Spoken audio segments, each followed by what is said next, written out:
আসসালামু আলাইকুম। কেমন আছেন আপনারা সবাই? আমি আল্লাহর রহমতে ভালোই আছি।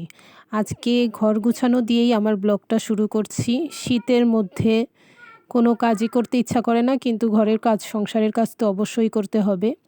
রান্নাবান্না কমপ্লিট এখনও হয়নি, ঘর গুছিয়ে রান্না করতে যাব। আমার চ্যানেলটি যদি ভালো লেগে থাকে অবশ্যই সাবস্ক্রাইব করে দিবেন, লাইক, কমেন্ট, শেয়ার করে আমার পাশে থাকবেন। পুরো ভিডিওটি স্কিপ না করে দেখবেন। আর এই তো আপনাদের সাথে কথা বলতে বলতে বিছানাটা গুছানো শেষ। এখন পাশের টেবিলটাও গুছিয়ে নিচ্ছি। আর শীতের দিনে কাপড় চোপড় একটু বেশি থাকে, সেগুলোও গুছিয়ে নিতে হবে। ঘরটর ঝাড়ু দিয়ে তারপরে একবারে রান্নার কাজ শুরু করব। আর আপনাদের এখানে কাদের এখানে কেমন শীত পড়ে অবশ্যই কমেন্ট করে জানাবেন। আমাদের এখানে খুব বেশি শীত পড়ে, যা বলার মতো না। আর আপনাদের সাথে কথা বলতে বলতে আমার ঘর গুছানো কমপ্লিট হয়ে গেছে। পাশের ঘরটা এখন গুছিয়ে কাজ শেষ করে রান্না করতে চলে যাব। তো ঘর গুছানো শেষ, এখন চলে আসছি রান্না করতে। এটা সয়াবিন গরম পানিতে ভিজিয়ে রেখেছি। এইখানে ডিম আর সয়াবিন ভেজে নিয়েছি, আর এইখানে আছে ফুলকপি ভাজা।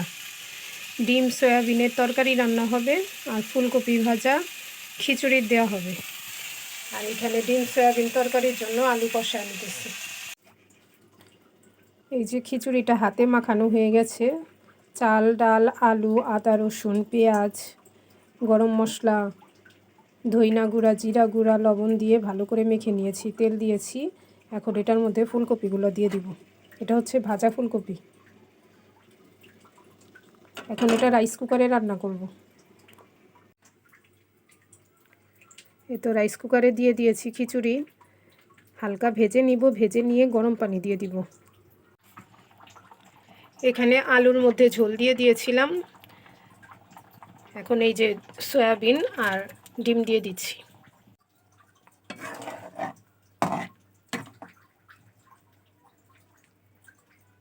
এটা ভালো করে ফুটে উঠলে নামায় নিব।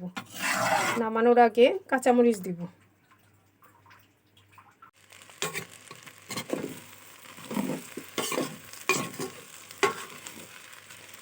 এটা ভাজা ভাজা হয়ে গেছে। এখন এটার মধ্যে গরম পানি দিয়ে দিব।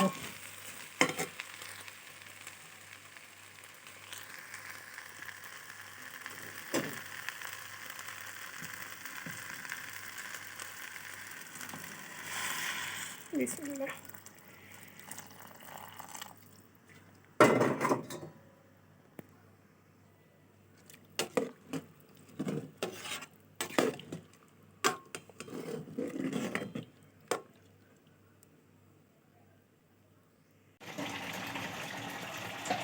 এই তো আমার সয়াবিন, ডিম, আলু দিয়ে তরকারি রান্না শেষ। এখন এটা নামিয়ে নিব। এই তো রান্না শেষ করতে করতে বাইরে এসে দেখি রোদ উঠেছে, তাই একটু বাইরে এসে দাঁড়ালাম রোদের মধ্যে। আর এই যে ছোট্ট বাবুটাকে দেখতে পাচ্ছেন, সে কিন্তু টমটম দেখে দৌড়ায় গেছে বাইরে টমটম দেখতে। আর তার পেছন পেছন আমার ছেলেটাও ছুটেছে। বাইরে থেকে রোদ পোহানোর পর চলে আসছি ঘরে।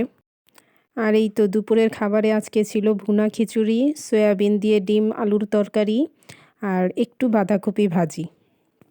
এটা দিয়েই দুপুরের খাবার সেরে নিব। আর সাথে ছিল শসা, টমেটোর সালাদ। খাওয়া দাওয়া শেষ করে চলে আসছিলাম একটু বাইরে ঘোরাঘুরি করার জন্য। আজকে এসেছি লাউয়াছড়া।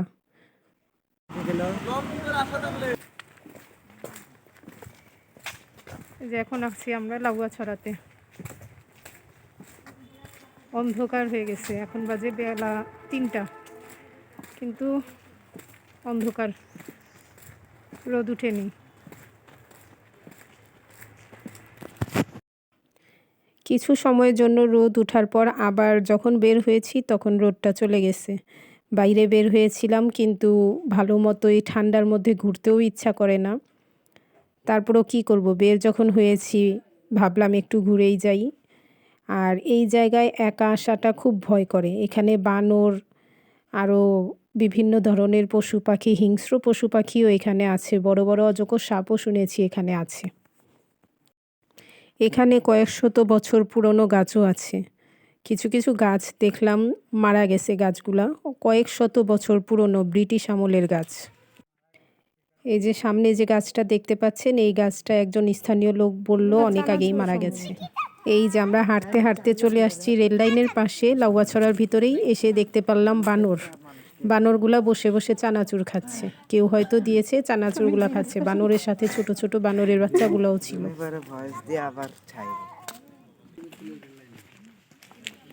ট্রেন আসবে আজকে?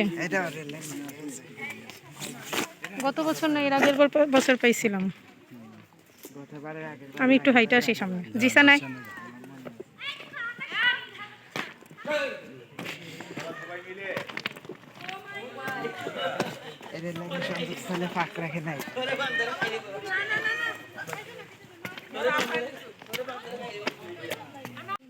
আর এই যে জিসান এখানে রেল লাইনের উপর দিয়ে হাঁটার চেষ্টা করছে। পাথরের জন্য হাঁটাও যায় না এখানে ঠিক মতো। এখানে হাঁটতে হাঁটতে একটু ভয়ও লাগছিল, যদি হঠাৎ ট্রেন এসে পড়ে।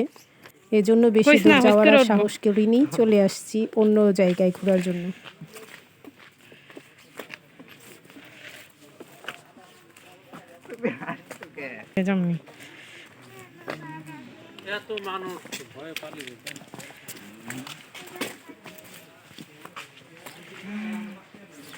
এদিকে আমাকে অ্যাটাক করছিল,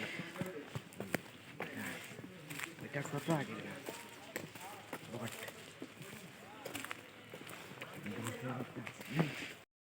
আর এখানে যে গাছের গুঁড়িটা দেখতে পাচ্ছেন, এটা হচ্ছে মরা একটা গাছের গুঁড়ি। ভেবেছিলাম ভিতরে কি আছে, ও মা দেখি হয়তো পর্যটকরা এখানে ময়লা ফেলেছে। খালি জঙ্গল আর জঙ্গল। এই না, চলো না, মোবাইল আছে না, জিপিএস। ট্রেন আইলে ওই দাও আরেকটা। আর আমি আর জিসান আস্তে আস্তে এই জঙ্গলের ভিতরে যাওয়ার ট্রাই করছিলাম, কিন্তু ভয় করছিল। এখানে গাইড না নিয়ে গেলে রাস্তা হারিয়ে যাওয়ার একটা ভয় থাকে। সেজন্য কিছু দূর যাওয়ার পর আর যাইনি, আবার ব্যাক করে চলে এসেছি। যত ভিতরের দিকে যাচ্ছিলাম, শীত যেমন তত বাড়ছিল।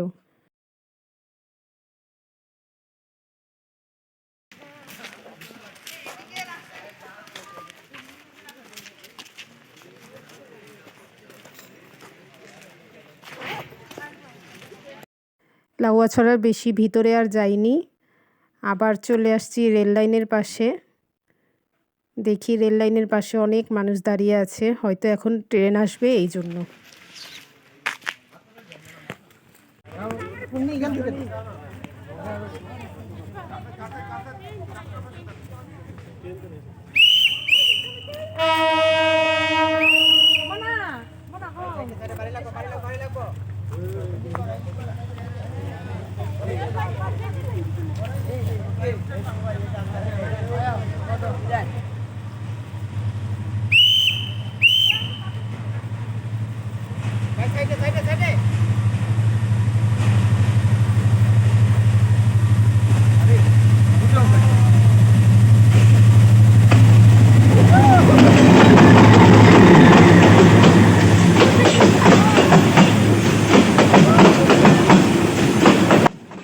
আর ট্রেনের শব্দ এত কাছ থেকে শুনলে হার্টবিট যেমন আরও বেশি বেড়ে যায়।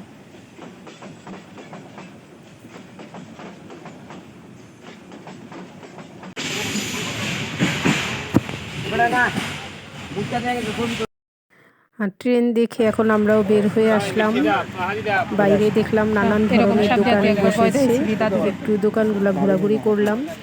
আর পাশেই ছিল বিভিন্ন ধরনের বাচ্চাদের খেলার আইটেম। আগে জিসান এগুলো নেওয়ার জন্য খুব বায়না ধরতো, কিন্তু এখন ছেলে বড় হয়ে গেছে, তো এখন আর এগুলো তার এমন একটা বায়না ধরে না। না না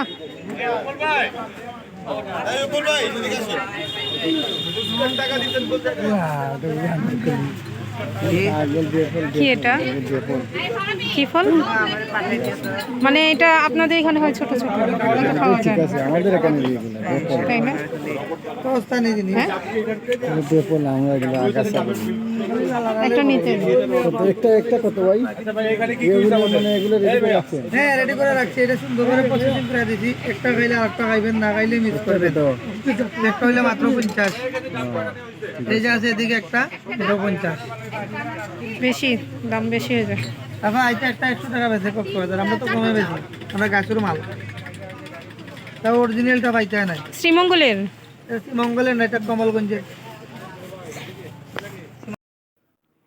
আর এই যে এই আনারকলি ফলগুলো দেখার পর একটা নিলাম টেস্ট করার জন্য। এখানে মশলা ধইনা পাতা কাঁচামরিচ এগুলো মিক্স করে একটা ভালোই খেতে, তেমন খারাপ না, টক টক ঝাল ঝাল।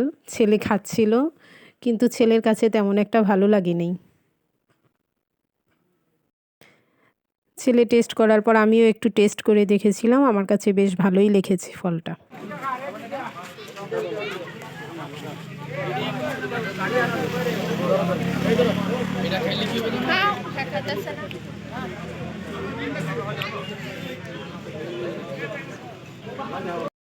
তারপর সামনে একটা দোকানে আসলাম, দোকানে দেখছিলাম ছেলের জন্য ক্যাপ, কিন্তু ক্যাপগুলো তেমন একটা ভালো লাগছিল না। ঘোরাঘুরি করতে করতে আজকের ভিডিওটি এখানেই শেষ করছি। সবাই ভালো থাকবেন, সুস্থ থাকবেন। আমার ভিডিওটি ভালো লাগলে অবশ্যই সাবস্ক্রাইব করবেন। আল্লাহ হাফেজ।